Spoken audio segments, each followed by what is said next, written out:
প্রিয় দর্শক, আমন্ত্রণ জানাচ্ছি TVN24 এর নিয়মিত আয়োজন TVN নলেজ দেখার জন্য।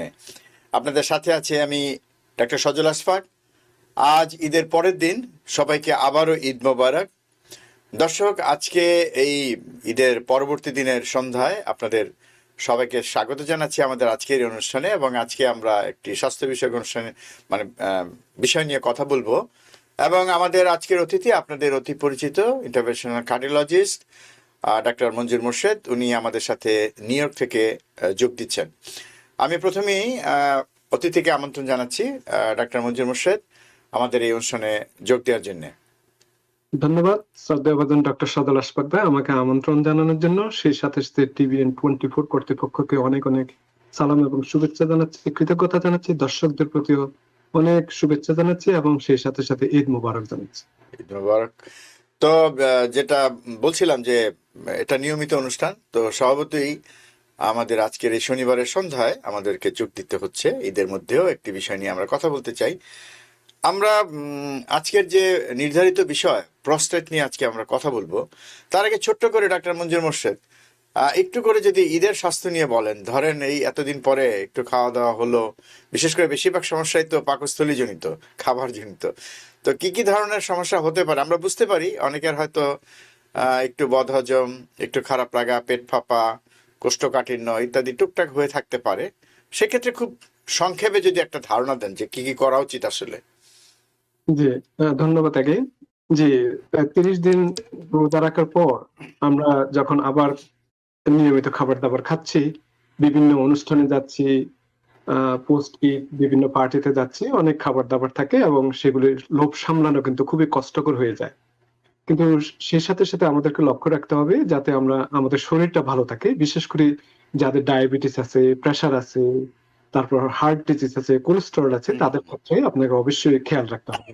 আপনার যাতে ব্লাড গ্লুকোজটা যাতে স্পাইক না হয়ে থাকে, কোলেস্টেরলটা যাতে অনিয়ন্ত্রিত না হয়ে থাকে, হার্ট ডিজিজ যাতে আরো বেশি খারাপের দিকে না যেতে থাকে, সেদিকে খেয়াল রাখতে হবে। এবং সেই জন্য আমি বলবো পোর্শন সাইজটা আপনাকে অবশ্যই খেয়াল রাখতে হবে। আপনি যদি কোনো কিছু খুব কন্ট্রারি না থাকে তাহলে আপনি সবকিছু টেস্ট করতে পারেন, তবে অল্প পরিমাণ, সবকিছু অল্প পরিমাণ, যাতে আপনার পাকস্থলীও ভালো থাকে, সেই সাথে সাথে আপনার ওয়েলবিং, শরীরের পুরো শরীরটা যাতে আপনার কোনো ধরনের ডিসকমফোর্টে যাতে না পড়তে হয় সেদিকে খেয়াল রাখবেন। সেটা অনেক ধন্যবাদ। তার মানে হচ্ছে যে অনেক বাসায় যেতে হবে, অনেকের আবদার পূরণ করতে হবে, এবং সেই সাথে অনেক সময় হয়তো আমার নিজেরও অনেক খাবার পছন্দ হয়ে যাচ্ছে। তো সেক্ষেত্রে করণীয় কি? আপনি যেটা বললেন যে সবগুলোই একটু একটু করে যদি আমরা খাই, স্বাদটাও পেলাম, শরীরটাও ঠিক থাকলো। অনেক ধন্যবাদ। এবং একই সাথে পর্যাপ্ত পানি যদি গ্রহণ করেন তাহলে অনেক সমস্যা হয়তো হবে না। হ্যাঁ, এবং সাথে এখন তো সব জায়গাতে কিছু স্যালাড থাকে, স্যালাডটা যদি যোগ করা যায় তাহলে কোষ্ঠকাঠিন্যের সমস্যাটা হয়তো হবেই না।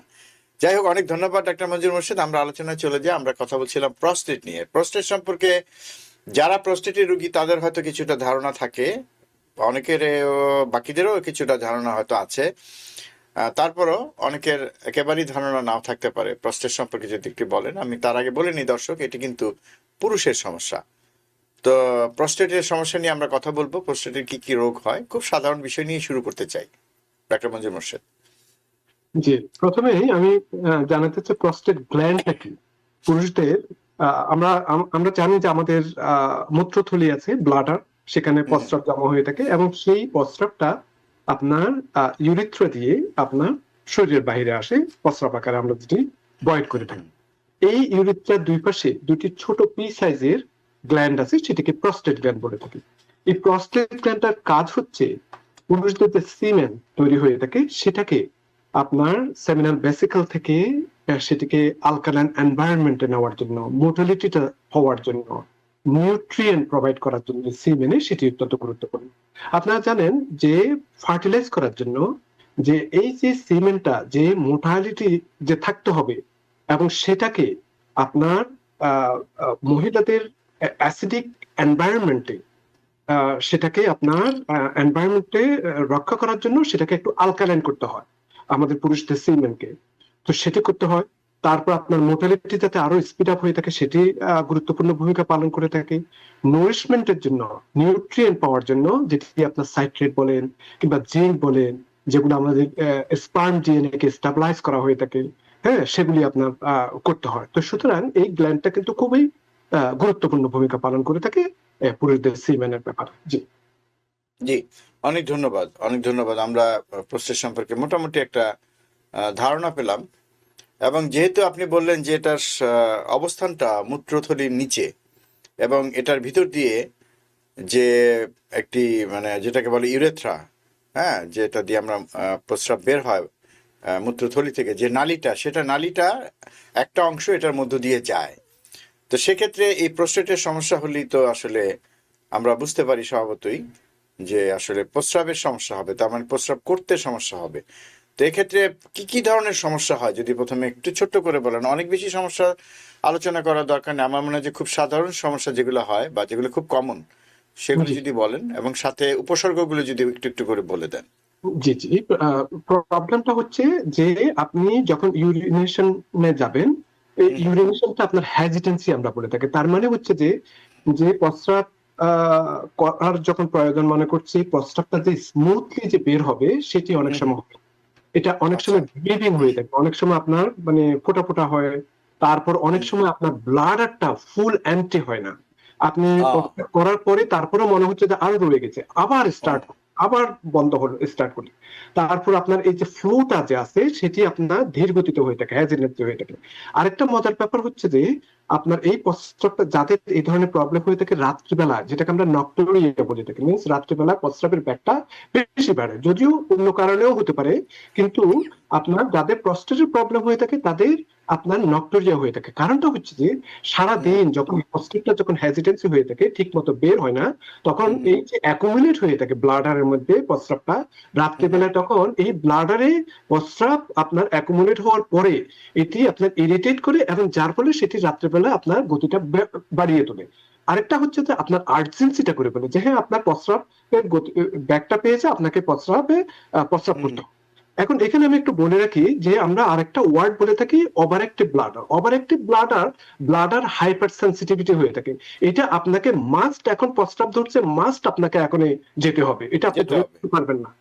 না হুম হলে আপনার মানে আহ, কাপড় নষ্ট হয়ে যাবে। হুম কিন্তু হুম আপনার এই বিনাইন প্রস্টেটিক হাইপারট্রফি, বিশেষ করে আমি প্রস্টেট এনলার্জমেন্টের ব্যাপারে বলছি, সেটি হুম কিন্তু আপনার যে কতক্ষণ কিছুক্ষণ আপনি হোল্ড করে রাখতে পারবেন, তারপর আপনার যা অসুবিধা হওয়ার হবে সেটি একটা কথা। হুম হুম আর হুম। ওভার অ্যাক্টিভ যে প্রস্টেটের ব্লাডার। প্রবলেম কথা বলছি, ওভার অ্যাক্টিভ ব্লাডার, সেটা কিন্তু ডে এবং নাইটে আপনার যে কোনো সময় এই ধরনের প্রবলেম হতে হতে পারে। পারে। কিন্তু বিনাইন প্রস্টেটিক হাইপারট্রফির বেলায় এটি আপনার রাত্রিবেলা হবে। আর সেই সাথে সাথে আমি আরেকটি শব্দ যোগ করতে চাই, স্ট্রেস যে ইনডিউস যে যে ইউরিনেশনটা হয়ে থাকে, সেটি কিন্তু আপনার, যেমন আপনি স্নিজিং করলেন, কফিং করলেন, কোনো হুম কিছু হুম। হিট করলেন, তখন এটি প্রস্তাবটা বের হয়ে যায়, না হলে কিন্তু আপনার এই আর্জেন্সিটা হয় না। তো একটা চাপে পড়ে। টার্মগুলো, জি জি, হ্যাঁ। এই টার্মগুলো কিন্তু আপনাকে খেয়াল রাখতে হবে। তো অ্যাগেইন, যে প্রস্টেটের প্রবলেম হলে, যেহেতু আপনি চিন্তা করেন আপনার যে এই যে দুটি ইউরিথ্রার পাশে যে গ্ল্যান্ডটা যদি আপনার বড় হয়ে যায়, মাসলটা যদি বড় হয়ে যায়, তখন ইউরিথ্রা এই যে ব্লাডারের নেকটা তখন এটি চেপে ধরে,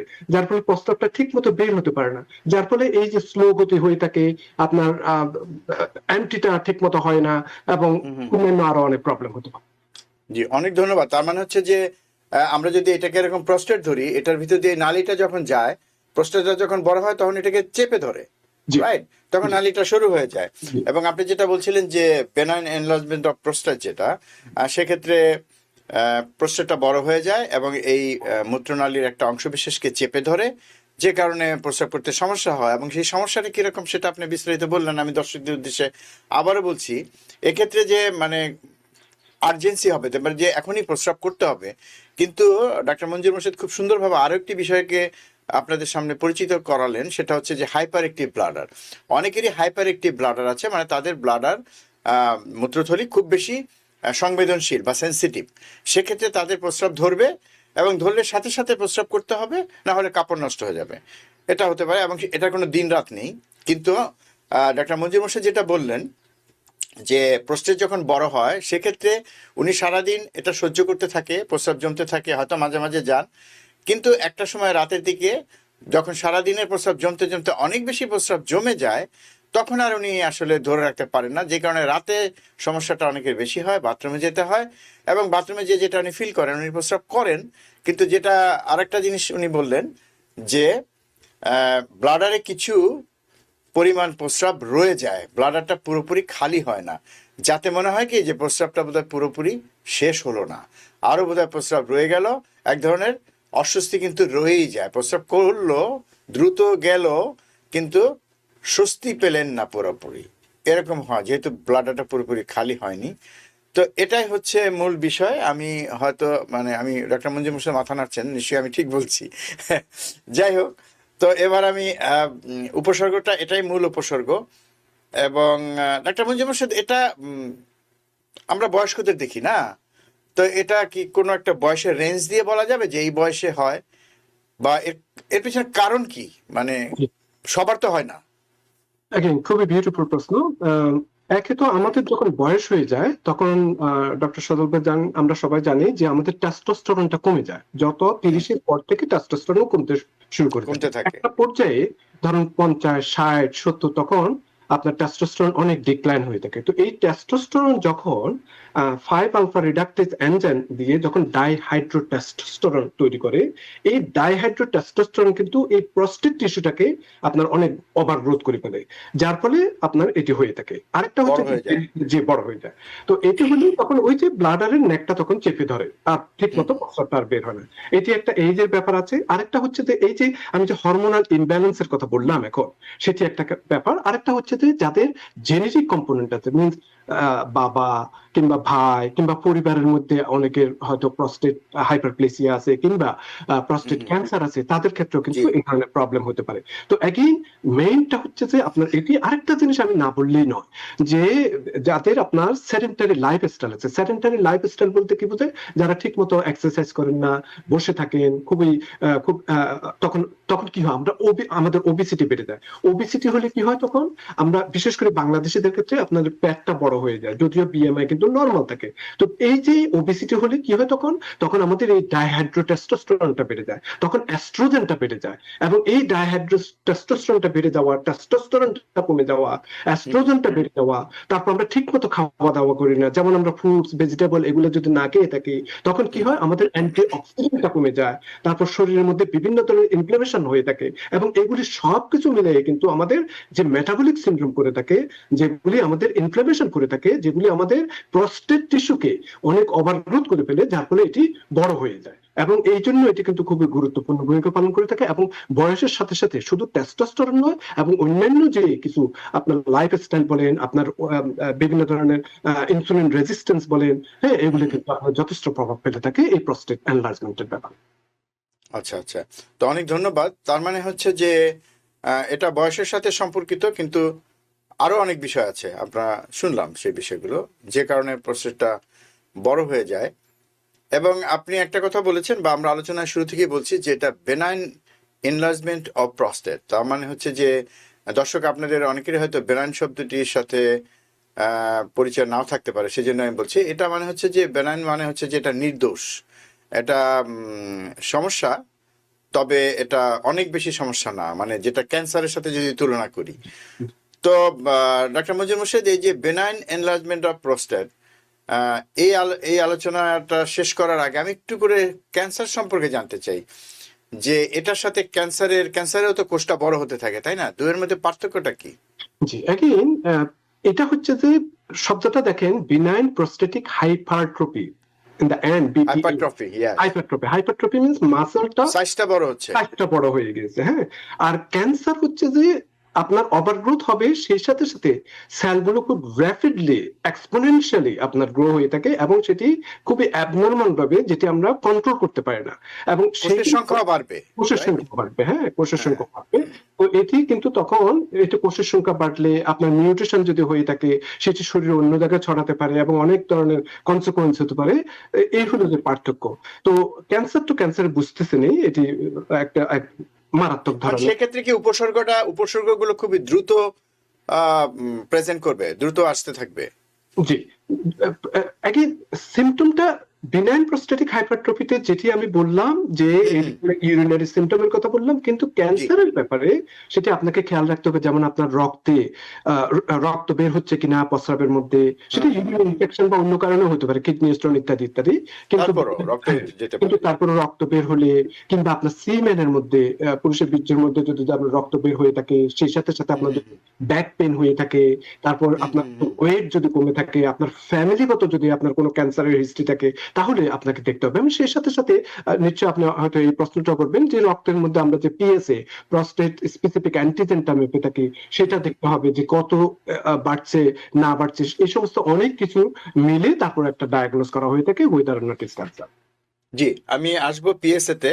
তারপর দর্শকদের উদ্দেশ্যে বলি যে বেনাইন অ্যানাজমেন্ট যেটা, সেখানে প্রস্টেটটা বড় হচ্ছে এবং সেটার বড়টা খুবই ধীর গতিতে হবে, এবং সেই যে কোষটা বড় হচ্ছে সেটা একটা ছোট্ট জিনিস বড় হচ্ছে, জাস্ট এটুকুই। এবং সেটা বড় হওয়ার জন্য যে ধরনের চারিদিকে সমস্যা করার কথা সেটাই করছে, এর বেশি না। কিন্তু ক্যান্সারের কোষ তো সেরকম না। ক্যান্সারের কোষের চরিত্রই আলাদা, অ্যাগ্রেসিভ।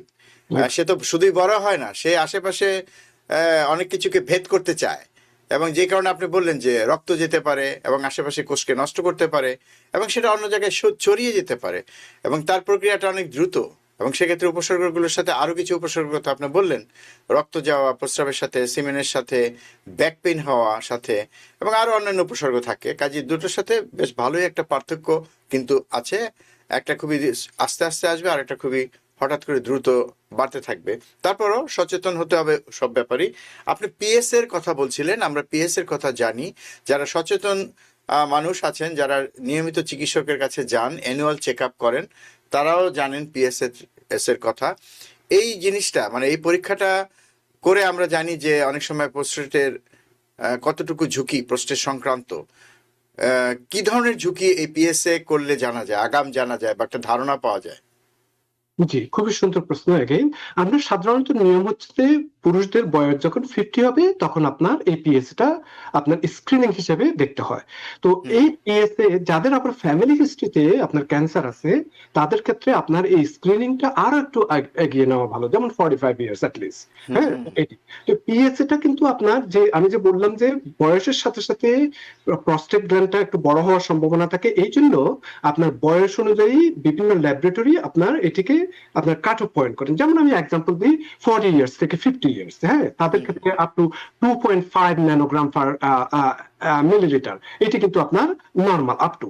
আবার এট দ্য সেম টাইম যদি পুরুষদের যদি 70 ইয়ার্স ওল্ড থাকে, তাদের ক্ষেত্রে হুম হুম আপ টু আপনার 6.5 ন্যানোগ্রাম পার এমএল আপনার এটি নর্মাল হতে পারে। তো এগেইন এই প্রস্টেট কিন্তু স্পেসিফিক অ্যান্টিজেন, এটা বয়স অনুযায়ী আপনার এটি একটা অল্প বয়সের বা মাঝারি বয়সের যেরকম একটা নাম্বার থাকে, ঠিক সেটি কিন্তু এক না, কিন্তু 70 ইয়ার্স বা তার উপরে। হ্যাঁ, এটি একটা কারণ। হুম আবার অনেক সময় যদি আপনার প্রস্টাইটিস হয়ে থাকে, mean infection of the prostate gland, সেটা যে কোনো কারণে হতে পারে, সেটার জন্য হলো আপনার এই পিএসএটা হতে পারে। অনেক সময় আমাদেরকে হসপিটালে থাকলে আপনার কি বলে না, ক্যাথেটারাইজেশন, যে একটা নল, যে একটি ক্যাথেটার যে ঢুকানো হয়ে থাকে মূত্রনলীতে, সেটির জন্য আপনার ফলসলি এলিভেটেড হতে পারে। অনেক সময় আমরা সিস্টোস্কোপি যদি করে থাকি, কোনো ব্লাডারে বা কোনো কিছু হয়েছে কিনা, সেটি করলেও আপনার এই পিএসএটা আপনার বাড়তে পারে। অনেকের আপনার ইউরিনারি ট্র্যাক ইনফেকশন করলে আপনার বাড়তে পারে। অনেকে আপনার হেভি ইজাকুলেশন বা বিগরাস সেক্সুয়াল অ্যাক্টিভিটি করলে 48 আওয়ার্স, আপ টু 48 আওয়ার্স, আপনার এই প্রস্টেটেড স্পেসিফিক অ্যান্টিজেনটা আপনার একটু বাড়তে পারে। আবার মজার ব্যাপার হচ্ছে, অনেকে যদি বাইসাইক্লিং করে থাকেন, সেটিতেও কিন্তু আপনার ফলসলি এলিভেটেড প্রস্টেটেড স্পেসিফিক অ্যান্টিজেনটা বাড়তে পারে। তো সুতরাং আপনার ডাক্তার সাহেবই বলবেন যে আপনার এটি কতটুকু কার্যকর, কোন অবস্থায় আপনার এটি দরকার, এটি কি অ্যাবনর্মাল হয়ে গিয়েছে কিনা বা অন্য আরো টেস্ট করতে হবে কিনা, এগুলো কিন্তু নির্ভর করে আপনার অনেক কিছু হিস্ট্রির উপর। তার মানে এটা মানে মানে এটা সব ক্ষেত্রেই মানে ক্যান্সার নির্ণায়ক না, মানে এটা একটা বলা যাবে না যে 100% রিলায়েবল বলা যাবে না, কারণ আরো অনেক কারণে হতে পারে। কিন্তু করা উচিত একটা ঝুঁকি আছে কিনা জানার জন্য, এবং একই সাথে চিকিৎসক বাকিটা আসলে বলবেন যে হ্যাঁ, উনি মিলিয়ে দেখবেন যে আসলে কতটা ঝুঁকিপূর্ণ, তাই না? জি। আচ্ছা। তো এই যে প্রস্টেট স্ক্রিনিং এর কি আরো কোনো মানে প্রস্টেটের রোগ, বিশেষ করে ক্যান্সার বা এই যে যেটা বলি আমরা হাইপারট্রফি, বড় হলো কিনা, আর কোনো স্ক্রিনিং টেস্ট আছে? না, স্ক্রিনিং টেস্ট বলতে প্রথমে তো আপনার সর্বপ্রথম সিমটমটা আপনাকে প্রেজেন্ট করতে হবে। আপনার হুম, বয়স কিরকম 50 ইয়ার্স, বা তারপর হুম, আপনার হুম, হুম, প্রাইমারি কেয়ার এটি দেখবেন। সেই সাথে সাথে আপনার যখন সিমটম আছে, আপনার প্রস্টেট স্পেসিফিক অ্যান্টিজেন যদি অ্যাবনর্মাল হয়ে থাকে, তখন হুম, হুম। উরোলজিস্টরা আপনার অনেক সময় ডিজিটাল রেকটাল এক্সাম করে থাকেন। এটি আচ্ছা। পাইপেট দিয়ে, যে আঙ্গুল দিয়ে একটু দেখা হয়ে থাকে যে আপনার এই গ্ল্যান্ডটা এটা এনলার্জ হয়েছে কিনা, এটার মধ্যে কোনো নজুল আছে কিনা, এটার মধ্যে কোনো ইরেগুলার শেপ আছে কিনা, নাকি হুম, হুম, সফট নাইস কন্ট্রোল আছে, এগুলো দিয়ে বোঝা যায় যে একটু একটু সাসপেক্ট করা যায় যে ওয়েদার নট এটা কি বিনাইন নাকি অন্য কোনো কিছু। হ্যাঁ, এটি হুম, হুম, যদি আপনার সিমটমের সাথে, ফ্যামিলি হিস্ট্রির সাথে, তারপর আপনার প্রস্টেটিক স্পেসিফিক অ্যান্টিজেনের সাথে, ডিজিটাল রেকটাল এক্সামের সাথে সবকিছু যদি আপনার কোনো কিছু সাসপেক্ট থাকে, তখন আপনার সর্বপ্রথম যে কাজটা করা হয়ে থাকে, এটা আবার রিপিট করা হয়ে থাকে যে এই পিএসটা যেটি আপনার অ্যাবনর্মাল ধরা পড়ছে, এটা অ্যাকচুয়ালি অ্যাবনর্মাল কিনা। এটি হচ্ছে যে হুম। সেকেন্ড। তারপর হচ্ছে যে আপনার এমআরআই করা হয়ে থাকে, যে আপনার টিস্যু গুলো কোন অবস্থায় আছে, কত জি। বড় হয়েছে, কিংবা পার্শ্ববর্তী কোনো এলাকায় কোনো ইনভেড করছে কিনা। হুম, হুম, হুম। এরপরে যদি আপনার সাসপেক্ট হয়ে থাকে, তখন আপনার বায়োপসি করা হয়ে থাকে, যেটা আচ্ছা, urology। আচ্ছা। ওকে, আমি বায়োপসির প্রসঙ্গে আসতে চাচ্ছিলাম, তো অনেক ধন্যবাদ। আপনি বায়োপসির প্রসঙ্গটা সঙ্গত কারণেই এখানে বলে দিয়েছেন। তো ডাক্তার মঞ্জুর মোর্শেদ, আমরা একটু বিরতি নেব। তো দর্শক, সময় হলো বিরতি নেবার। বিরতির পর আবার ফিরে আসবো অনুষ্ঠানে। আশা করি আমাদের সাথে থাকবেন। দর্শক, বিরতির পর আবার ফিরে এলাম অনুষ্ঠানে। আপনারা দেখছেন টিবিএন ওয়েলনেস। আজকে আমরা কথা বলছি প্রস্টেট নিয়ে, পুরুষের সমস্যা, এবং আমরা আলোচনা অনেকটাই করে ফেলেছি, তবে এখনো অনেক গুরুত্বপূর্ণ প্রশ্ন রয়ে গেছে আলোচনার। আমরা সেগুলো আলোচনা করব। আমাদের আজকের অতিথি ডাক্তার মঞ্জুর মোর্শেদ, ইন্টারভেনশনাল কার্ডিওলজিস্ট। উনি আমাদের সাথে যোগ দিয়েছেন নিউ ইয়র্ক থেকে। তো ডাক্তার মঞ্জুর মোর্শেদ, আমরা বিরতিতে যাওয়ার আগে অনেকগুলো বিষয় নিয়ে কথা বলেছি।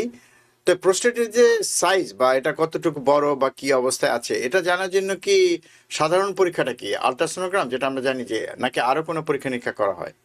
না, যেটি যেটি প্রথমে যেটি আপনার রক্তের মধ্যে আপনার সেটি দেখতে হবে যে এটি এই অনুযায়ী কতটুকু আপনার হওয়া দরকার, কাট অফ জি। পয়েন্ট কতটুকু, এবং এর থেকে কত বেশি উপরে, এটি একটা নাম্বার। উপরে দ্বিতীয়ত হচ্ছে যে আপনার ডিজিটাল রেকটাল এক্সামে আপনার দেখতে হবে যে দেখতে হবে আপনার সাইজটা কিরকম। সাইজটা কিরকম। তারপর আপনার ইউরিনালাইসিস করে আপনার দেখতে হুম, হবে যে হুম, কোনো ইনফেকশনের জন্য হয়েছে কিনা, ফলসলি এলিভেটেড হয়েছে কিনা, ইউরিন ইনফেকশন বলেন, প্রস্টাইটিস বলেন, সেগুলোর হুম, জন্য হুম, হবে, সেটা দেখতে হবে।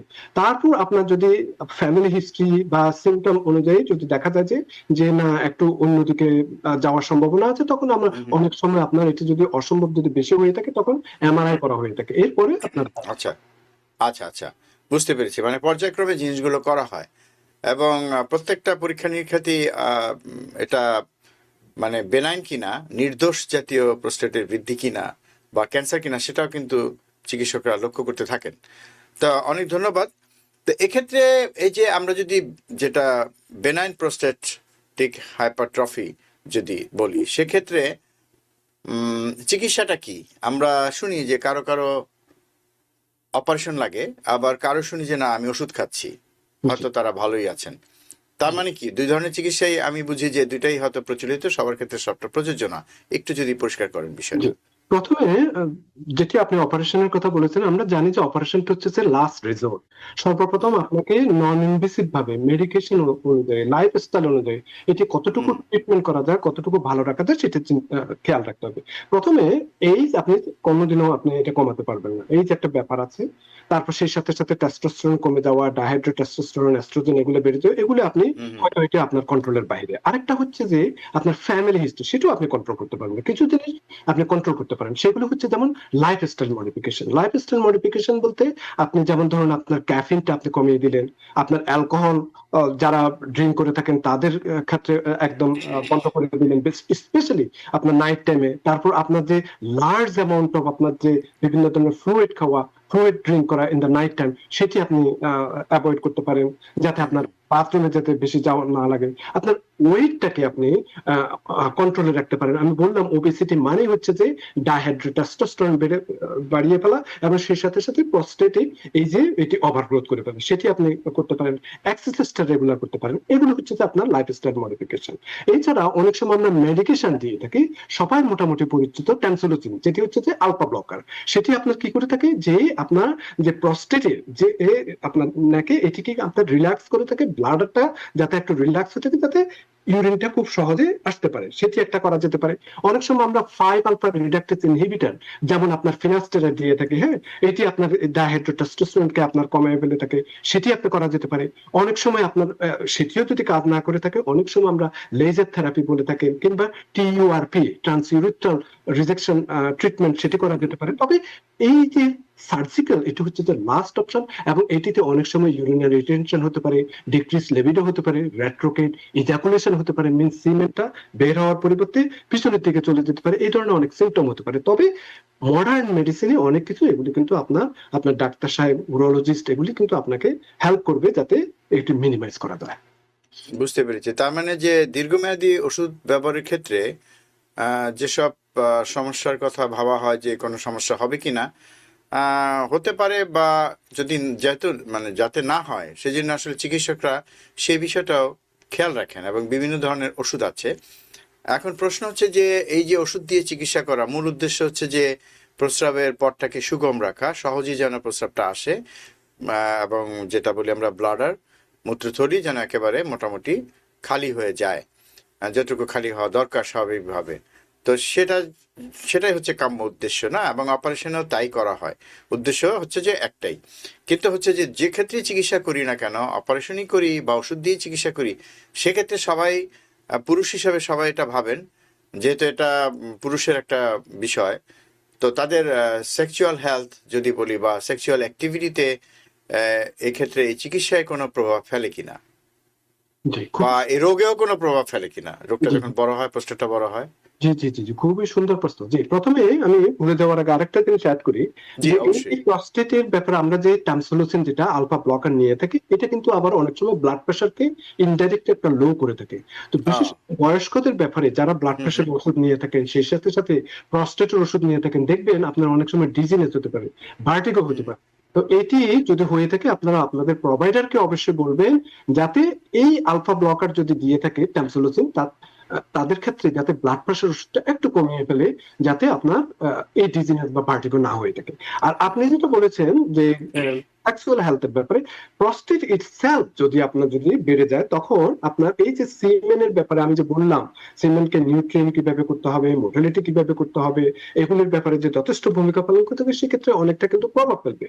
এবং হুম সেই সাথে সাথে আপনার লিবিডোটা কমে যাওয়া, তারপর ইজাকুলেশনটা আপনার ঠিক মতো না হওয়া, এগুলোর উপর প্রভাব ফেলবে। তো এটি এক ধরনের প্রবলেম আছে। এছাড়া আমি যে আরেকটা ওষুধের কথা বললাম, ফিনাস্টেরয়েড, 5 আলফা রিডাক্টেজ ইনহিবিটর, ফিনাস্টেরয়েড, হুম সেটিও কিন্তু আপনার লিবিডো ডিক্রিজ করে ফেলে, আপনার ইরেকশন একটু ডিসফাংশন করে থাকে।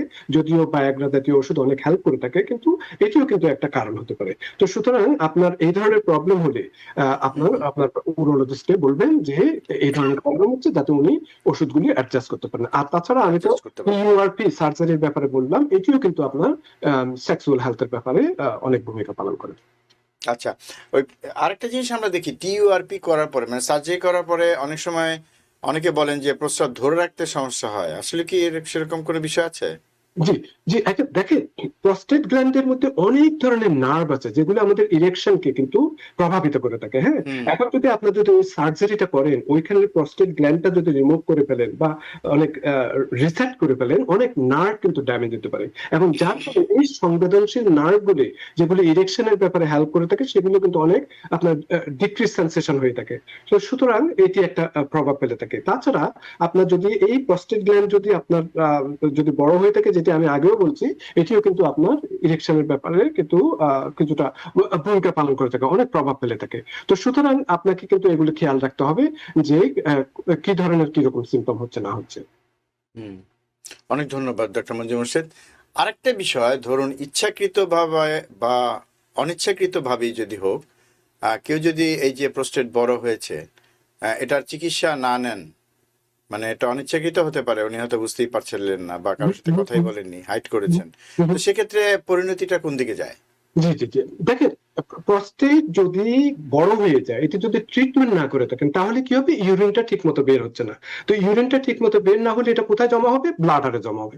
ব্লাডারে প্রস্রাব জমা হওয়া মানে কি, এটা আপনার ব্লাডারকে ওভারগ্রোথ করে ফেলবে, এনলার্জ করে ফেলবে, সেটি এক ধরনের প্রবলেম হতে পারে। আবার ব্লাডার থেকে সেই ইউরিন গুলা আবার কিডনির পিছনের দিকে গিয়ে সেটাকে হাইড্রোলাইপ্রোসিস করতে পারে, সেটি একটা প্রবলেম হতে পারে। ইউরিন গুলো যদি আপনার রেসিডুয়াল ইউরিন, জমে থাকা ইউরিন গুলা যদি ব্লাডারে থাকে, সেটি আপনার ইনফেকশন করতে পারে। আপনার হঠাৎ করে এটা এত বেশি এনলার্জ হয়ে আবার পরবর্তীতে বের না হলে অনেক সময় আমাদেরকে ইমার্জেন্সি ক্যাথেটার দিতে হয়, সে ধরনের একটা প্রবলেম করতে পারে। তো সুতরাং এটি কিন্তু একটা ভালো পদক্ষেপ না, আপনাকে অবশ্যই এটি ট্রিটমেন্ট করতে হবে। না হলে এটি যে শুধুমাত্র আপনার লাইফ স্টাইলের উপর প্রভাব ফেলবে শুধু সেটি নয়, এটার কনসিকুয়েন্স কিন্তু আপনার অনেক ধরনের প্রভাব ফেলতে পারে। সেটি কিডনির উপরে হতে পারে, সেটি ব্লাডারের উপর হতে পারে। হ্যাঁ, তো এই ধরনের কিন্তু প্রবলেম অনেক কিছু। সেটাই, ব্লাডারের উপরে চাপ পড়বে এবং প্রস্রাব উপরের দিকে মানে কিডনির দিকে যেতে থাকবে এবং সেটা কিডনির উপরে একটা চাপ পড়বে, কিডনিতেও পানি জমে যাবে বেশি পরিমাণ। এটা একটা বিষয়। তো আরেকটা কথা যেটা আপনি বললেন যে অনেক সময় ক্যাথেটার করতে হয় ইমার্জেন্সি রিলিফের জন্য, কিন্তু অনেক সময় দেখা যায় যে প্রস্টেট যদি এত বেশি বড় হয়ে যায় তখন কিন্তু আসলে নর্মাল যে রাস্তায় ক্যাথেটার দেওয়া হয় সেটাও কিন্তু দেওয়া সম্ভব হয় না অনেক সময়, কারণ রাস্তা এত সরু থাকে, সুপ্রাপিভিক পাংচার করতে হয় বা অন্য কিছু করতে হয়। যাই হোক, সেগুলি আসলে জটিল সমস্যা। আমার মনে হয় যে সবার উচিত একজন পুরুষ হিসাবে, অনেকে হয়তো বয়স্ক যারা তারা নানা কারণে হয়তো তাদের পরিবারের সদস্যদের সাথে ব্যক্তিগত এই সমস্যাটা শেয়ার করতে পারেন না অনেক সময়, সেরকম লোক যদি না থাকে বা চান না, আমার মনে হয় এটা উচিত হবে না। এটা ভবিষ্যতে তাকে আরো বেশি বড় ধরনের বিপর্যয়ের মুখোমুখি করবে। তখন তো সবাই জানবে, হাসপাতালে টানাটানি চলবে। বরং তার আগে যদি এটা পরিবারের সদস্যদের বলেন, মানে ছেলে মেয়ে যাই হোক, মানে এটা অনেকে এই কারণে হয়তো বলতে চান না, বা আপনি একা একা আপনার প্রাইমারি কেয়ার ফিজিশিয়ানের সাথে কথাটা বলুন। আমার মনে হয় যে এই বিষয়টা খোলাখুলি হওয়া উচিত। অনেকে এভাবে কিন্তু অনেক ঝামেলার মধ্যে পড়ে যান, আমার মনে হয় যে এটা উচিত না, একটু খোলাখুলিভাবে আলোচনা করা উচিত। আর আমরা ক্যান্সারের ক্ষেত্রে চিকিৎসায় যদি খুব সংক্ষেপে বলেন কি করা উচিত, কি করা যায়, তারপর আমরা এটার প্রিভেনশন সম্পর্কে শুনবো আপনার কাছ থেকে। জি জি, ক্যান্সারটা প্রথমে যদি এটা ডায়াগনোজ করা হয়ে থাকে, ক্যান্সার যে এটি, এটা যদি আর্লি, যে কোনো আর্লি যদি ডায়াগনোজ করা হয়ে থাকে, এটি আপনার বেশ ভালো ফল পাওয়া যায়। এবং জি, বর্তমানে যে মেডিসিন আছে সেগুলি আপনার অনেক কিন্তু লনজিভিটি করে থাকে। হ্যাঁ, ক্যান্সার যদি আপনার সারাউন্ডিং টিস্যুতেও যদি চলে যায়, তো বিভিন্ন ধরনের মেডিসিন আছে। তারপর সেখানে আপনার অ্যান্ড্রোজেন ব্লকার দেওয়া যেতে পারে, যে অ্যান্ড্রোজেনটা টেস্টোস্টেরনটা কমিয়ে ফেলার জন্য সেটি করা যেতে পারে। অনেক সময় ব্রাকিথেরাপি দেওয়া, রেডিয়েশন থেরাপি দেওয়া হয়ে থাকে, কিংবা ব্রাকিথেরাপি সেখানে রেডিয়েশন সিটটা ওইখানে দিয়ে তারপর আস্তে আস্তে রেডিয়েশন দেওয়া হয়ে থাকে, সেটা করা যেতে পারে। অনেক সময় আপনার ওই যে প্রস্টেট যে টিস্যুটা যেটা ক্যান্সার, সেটিকে আপনার স্কুপ আউট করা যেতে পারে। এই ধরনের, এটি ডিপেন্ড করে যে আপনার উরোলজিস্ট, অনকোলজিস্ট এরা মিলিয়ে যে টিম গঠন করবে, তারাই বলতে পারবেন যে এটি গ্লিসন স্কোরের উপর কতটুকু এটা ছড়িয়েছে, সেটির উপর ভিত্তি করে এই ধরনের বিভিন্ন ধরনের ট্রিটমেন্ট দেওয়া যেতে পারে। তার মানে হচ্ছে যে প্রোস্টেটের ক্ষেত্রে আমরা যেটা জানি যে আগে ভাগে যদি এটা ডায়াগনোসিস হয়, সেক্ষেত্রে আসলে চিকিৎসা শুরু করলে ফলাফল অনেকটাই ভালো। এটা একটা বিষয়। এবং সবচেয়ে বড় বিষয় হচ্ছে যে এটা যেন ছড়িয়ে না যায়, তার আগে কাজটা করতে হবে। ছড়িয়ে গেলে তো আসলে আরো একটা সমস্যা যোগ হয়। তো অনেক ধন্যবাদ ডাক্তার মজিদ মোর্শেদ। আমরা প্রতিরোধ করা যায় কিভাবে, এটা তো আলোচনা করতেই হবে, যে সব সমস্যাই প্রতিরোধ যোগ্য না, আবার অনেক সমস্যা প্রতিরোধ যোগ্য। তো প্রতিরোধ করা সম্ভব কিনা এই প্রোস্টেটে, বিশেষ করে এই যে যেটা আপনি বললেন যে প্রোস্টেট বড় হয়ে যাওয়ার যে সমস্যাটা। জি জি, প্রতিরোধ একদম কমপ্লিটলি আপনি পারবেন না, কারণটা হচ্ছে যে আমাদের বয়স বাড়বেই, এইজের একটা ব্যাপার আছে, জেনেটিক্স একটা ব্যাপার আছে, সেটি আপনাকে তো মানতেই হবে। হ্যাঁ, কিন্তু এরপরও আমাদেরকে কিন্তু যেটি করতে হবে সেটি হচ্ছে হেলথি আপনার ওয়েটটা মেনটেন করতে হবে। যেটি আমি বারবার বলছি যে ওবেসিটি মানে হচ্ছে যে হরমোনাল ইমব্যালেন্স। ওবেসিটি মানে হচ্ছে যে আপনার এই হরমোনাল ইমব্যালেন্স হলে যে ডিএসটিটা বেড়ে যায়, সেটি কিন্তু আপনার প্রমোট করে প্রস্টেট গ্ল্যান্ডটাকে আরো ওভারগ্রোথ করার জন্য। সেটি একটা এক্সারসাইজ করতে হবে আপনাকে রেগুলারলি, যাতে আপনার ইনফ্লামেশন না হয়ে থাকে। তারপর আপনার ইউরিনারি ফাংশনটা যাতে ইমপ্রুভ থাকে সেটি। আপনি যদি স্মোকিং করে থাকেন, ড্রিঙ্কিং অ্যালকোহল করে থাকেন, সেগুলি আপনাকে করতে হবে, ব্যালেন্স ডায়েট করতে হবে, বিভিন্ন ফ্রুটস, ভেজিটেবল, যেমন ক্রুসিফেরাস ভেজিটেবল, যেমন ব্রাকুলি বলেন, ক্যাবেজ বলেন, তারপর কি বলে কলিফ্লাওয়ার বলেন, ফুলকপি, এগুলো কিন্তু অ্যান্টিঅক্সিডেন্টে ভরা, অ্যান্টিঅক্সিডেন্ট সহায়তা করে থাকে, সেগুলো করতে পারেন। আপনাকে রেগুলার চেক আপ করতে হবে, যেমন আমি যে 50 ইয়ার্স এর সময় যে বললাম যে আপনার পিএস এটা মেনটেন করা, সেগুলি করতে হবে। হ্যাঁ, তো এই সমস্ত যদি কিছু করে থাকেন তাহলে আপনি অনেক ভালো একটা ফল পেতে পারেন। এবং যে সেই সাথে সাথে আপনার বিভিন্ন ধরনের হেলথি ফ্যাট, যেমন ওমেগা 3 ফ্যাটি অ্যাসিড, বিশেষ করে মাছ, এই ধরনের, তারপর স্যাচুরেটেড ফ্যাট গুলো কমানো, তারপর প্রসেস ফুড গুলো কমানোর ব্যাপারে, তারপর ফাইবার যুক্ত কমপ্লেক্স কার্বোহাইড্রেট এগুলো খাওয়ার ব্যাপারে, অ্যাডোকুয়েট হাইড্রেশন, যেটি আপনি প্রথমে বললেন যে পানি অনেক কিছু পান করতে হবে, যেটি আমাদের ঈদের পরে অনুষ্ঠানের জন্য বললেন যে সেটি, এবং এখানেও কিন্তু প্রযোজ্য, এবং এগুলি কিন্তু আপনাকে অনেক হেল্প করবে। জি, অনেক ধন্যবাদ ডাক্তার মঞ্জুর মোর্শেদ। তো আজকে আমরা অনুষ্ঠান শেষ করবো এই মুহূর্তে। তো আপনি আমাদের যারা দর্শক, বিশেষ করে পুরুষ দর্শক যারা আছেন, সমস্যাটা যেহেতু পুরুষের, তো সেক্ষেত্রে আপনি তাদের উদ্দেশ্যে কিছু বলতে চান কিনা? জি জি, আমার আপনার এই মূত্রনালী, প্রস্টেট, এটা কিন্তু আমাদের হেলথের জন্য অত্যন্ত গুরুত্বপূর্ণ। তারপর বারবার প্রস্রাব করা, দুর্বল প্রস্রাব হওয়া, কিংবা প্রস্রাবের সাথে রক্ত বের হওয়া, এগুলো কিন্তু অবহেলা করবেন না। হ্যাঁ, তারপর আপনার সময় মতো পরীক্ষা করা, স্ক্রিনিং করা, যদি এগুলো করে থাকেন, আপনার জটিলতা থেকে আপনি রক্ষা পাবেন, এবং আপনি কিডনির ক্ষতি থেকে রক্ষা পাবেন। এবং আপনি আপনার প্রোভাইডারের সাথে আলাপ করুন, যদি কোনো ধরনের ইউরিনারি সিমটম হয়ে থাকে, সেটি কি জন্য হচ্ছে না হচ্ছে ওনারা ইনভেস্টিগেশন করবেন, যাতে এটি প্রস্টেটের সমস্যা কিনা কিংবা অন্য কোনো কারণে হচ্ছে কিনা এগুলি আপনার ওনারা দেখবেন।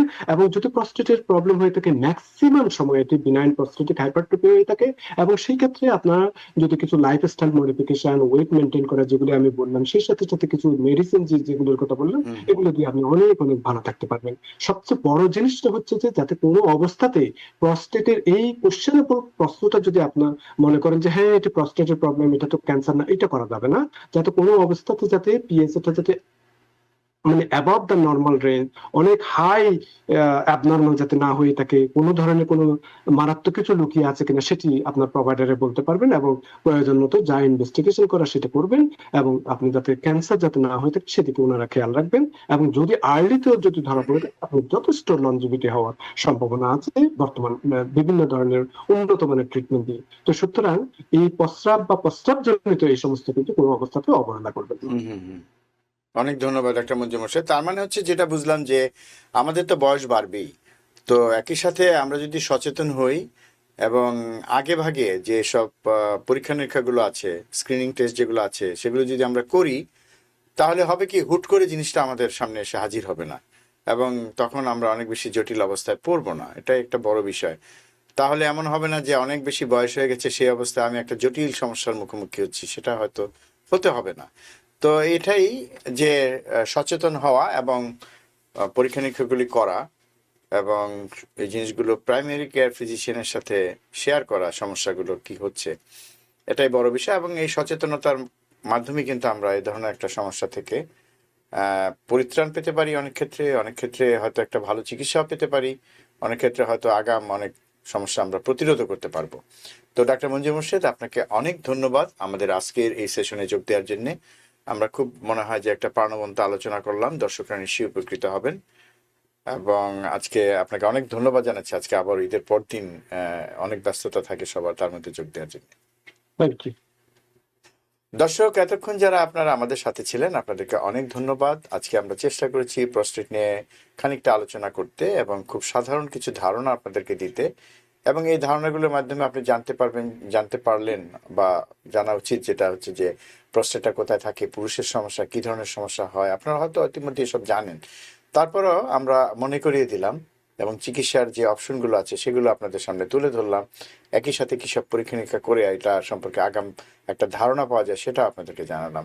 আশা করি এইসব ধারণা এবং আমাদের এই আলোচনা থেকে আপনারা উপকৃত হয়েছেন, একটু হলেও আপনাদের মধ্যে সচেতনতা বেড়েছে, এবং সেটাই যদি হয়ে থাকে তাহলে আমাদের প্রয়াসকে আমরা সার্থক মনে করব। তো দর্শক, আগামীতে আবার দেখা হবে অন্য কোনো বিষয় নিয়ে। সবাই ভালো থাকবেন, সুস্থ থাকবেন। আল্লাহ হাফেজ। টিবিএন 24 টেলিভিশন দেখতে আজই কল করুন 7187776556। লগ ইন করুন www.totalcablebd.com। নিউ ইয়র্ক থেকে সম্প্রচারিত TVN 24 টেলিভিশন বিশ্বজুড়ে বাঙালির কণ্ঠস্বর।